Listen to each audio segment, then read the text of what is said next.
الرحمن الرحیم۔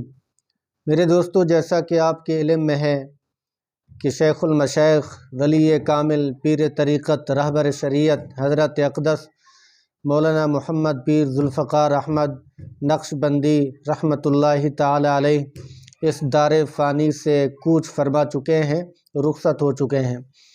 میرے دوستو، یقیناً ایک اللہ والے کا دنیا سے چلے جانا دنیا کے لیے بہت بڑا صدمہ ہوتا ہے، حادثہ ہوتا ہے کہ علم اٹھ چکا ہے، نیک بندے آہستہ آہستہ چلے جا رہے ہیں، اللہ ان کو اپنے پاس بلا رہا ہے۔ میرے دوستو، یہ بھی قرب قیامت کی نشانیوں میں سے ہے کہ اللہ رب العزت اپنے جو مقربین ہیں ان کو پہلے اپنے پاس بلا لے گا۔ تو جیسے ایک شاعر کہتا ہے، ہر شاخ پہ الو بیٹھا ہے، انجام گلستاں کیا ہوگا، کہ اب جو ہے نا ایسے ہم جیسے گندے لوگ بچ چکے ہیں اور گناہوں میں ملوث ہو چکے ہیں، اللہ والے اللہ کے پاس جا رہے ہیں۔ میرے دوستو، آج آپ کے سامنے پیر ذوالفقار احمد نقشبندی نور اللہ مرقدہ کے کچھ تصوفانہ کرامات اور کشف کے بارے میں کچھ ذکر کروں گا، ان کے مقام کے بارے میں بھی ذکر کروں گا، آپ کو خود بخود سمجھ آ جائے گا۔ میرے دوستو، پیر ذوالفقار احمد نقشبندی گویا کہ اس وقت کے مجدد تھے، امام تھے، ٹھیک ہے، جو ہم میں سے آج وہ ہم میں نہیں رہے، دنیا سے پردہ فرما چکے ہیں، اللہ رب العزت انہیں غریق کے رحمت کرے۔ تو نقشبندیوں کے گویا کہ بڑے سرخیل تھے، لیڈر تھے، بہت بڑے صوفی اور اللہ والے تھے۔ انہوں نے دنیاوی سہولیات کو ترک کر دیا، حتیٰ کہ وہ 35 فیکٹریوں کے مالک تھے، ارباں پتی تھے، لیکن اس کے باوجود انہوں نے فقیرانہ لباس پہن کر اللہ رب العزت سے تعلق اور لو لگائی، اور اللہ تعالیٰ نے انہیں وہ مقام دیا کہ آج جس کو پیر صاحب کی وفات کی خبر ملی تو وہ دھاڑے مار کے رو رہا تھا۔ آج آپ کے سامنے پیر صاحب کے چند کرامات کا ذکر کروں گا، آپ نے توجہ سے ویڈیو کو لاسٹ تک دیکھنا ہے تاکہ مکمل بات آپ کو سمجھ آ سکے۔ ایک آدمی کہتا ہے کہ میں دل کے اندر بہت زیادہ گناہ تھے اور میں خطا کار تھا، اپنے گناہوں کو چھپائے ہوئے پیر صاحب کی مجلس میں پہنچ گیا۔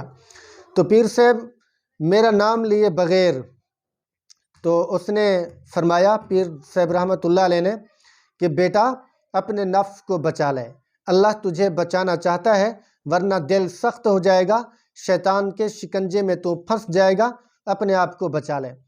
تو وہ کہتا ہے کہ میں حیران رہ گیا، رونے لگ گیا کہ یہ تو صرف مجھے پتہ تھا اور کسی کو اس کے بارے میں علم بھی نہیں تھا، پیر صاحب کو کیسے پتہ چل گیا؟ تو حیران ہونے لگا۔ تو اسی وقت آنکھوں سے آنسو آئے تو گناہوں سے پکی سچی توبہ کی اور اللہ رب العزت کا مقرب بندہ بن گیا، فرما برداری اور اطاعت رسول کے مطابق بقیہ زندگی گزارنے لگا۔ یہ پیر صاحب کی ایک نظر کا کمال تھا، ایک توجہ کا کمال تھا۔ یہ پیر صاحب رحمت اللہ علیہ، یہ اللہ تعالیٰ کی رحمت سے، اللہ تعالیٰ کی توجہ سے ہی یہ چیزیں گویا کہ کشف اور کرامات کا ظہور ہوتا ہے۔ ایک بندہ مریض تھا، اس کو پیر صاحب کے پاس لے کر آئے کہ حضرت جی، ہم ڈاکٹروں کے پاس لے کر تھک چکے ہیں، اب کوئی راستہ باقی نہیں، آپ ہمارے لیے اللہ سے دعا کریں، اللہ تعالیٰ ان کو صحت دے۔ تو پیر صاحب فرمانے لگے، اس کو ڈاکٹروں کے پاس لے جانے کی ضرورت نہیں، اللہ کے ہاتھ میں شفا ہے، انشاءاللہ اس کی طبیعت سنبھل جائے گی، آپ ذرا توقف کریں، ڈاکٹروں کے پاس مت لے جائیں۔ تو وہ کہتے ہیں کہ چند ہی دن گزرے، طبیعت سنبھل گئی، طبیعت ٹھیک ہو گئی۔ تو پیر صاحب کو جب خبر ملی تو پیر صاحب نے فرمایا کہ اس کو کرامات کے ساتھ نہیں جوڑنا، بلکہ اللہ کا بندہ تھا، اللہ نے ٹھیک کر دیا، اللہ کا کام ہوتا ہے، ہم کچھ بھی نہیں ہیں۔ آپ کو علم ہونا چاہیے کہ جو حضرات بزرگ ہوتے ہیں وہ کرامت کا دعویٰ نہیں کرتے، نہ کرامت ان کے ہاتھ میں ہوتی ہے اور نہ وہ اس چیز کی تشہیر کرتے ہیں، لیکن اللہ رب العزت ان کے ہاتھوں سے کئی ایسے خرق عادت بطور کرامت کے ظاہر فرماتے ہیں جس سے ان کی ولایت کا یقین ہو جاتا ہے، ان کو خود کو پتہ چل جاتا ہے کہ اللہ رب العزت ہمیں نوازنا چاہتا ہے، دینا چاہتا ہے۔ اپنی ولایت کا بھی کبھی کسی کے سامنے تذکرہ نہیں کرتے، بلکہ وہ کہتے ہیں کہ ہم گناہ گار ہیں۔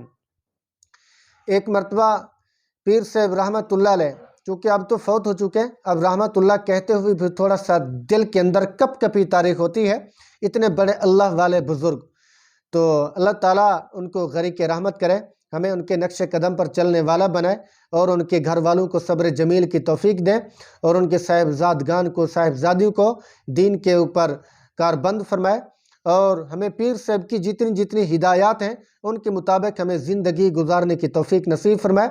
تو پیر صاحب رحمۃ اللہ علیہ کی بہت زیادہ کرامات ہیں، ہمیں چاہیے کہ ہم ایسے اکابرین کے ساتھ اپنے آپ کو جوڑیں جن سے ہماری دنیا بھی بنے، ہماری آخرت بھی بنے، دنیا آخرت میں ہمیں کامیابی ہو۔ تو دعا کرتے ہیں اللہ رب العزت ہم سب کا حامی ناصر ہو۔ پھر انشاءاللہ ملتے ہیں اگلی ویڈیو میں۔ اللہ رب العزت ہم سب کو دین کے اوپر چلنے والا بنائے۔ السلام علیکم ورحمۃ اللہ وبرکاتہ۔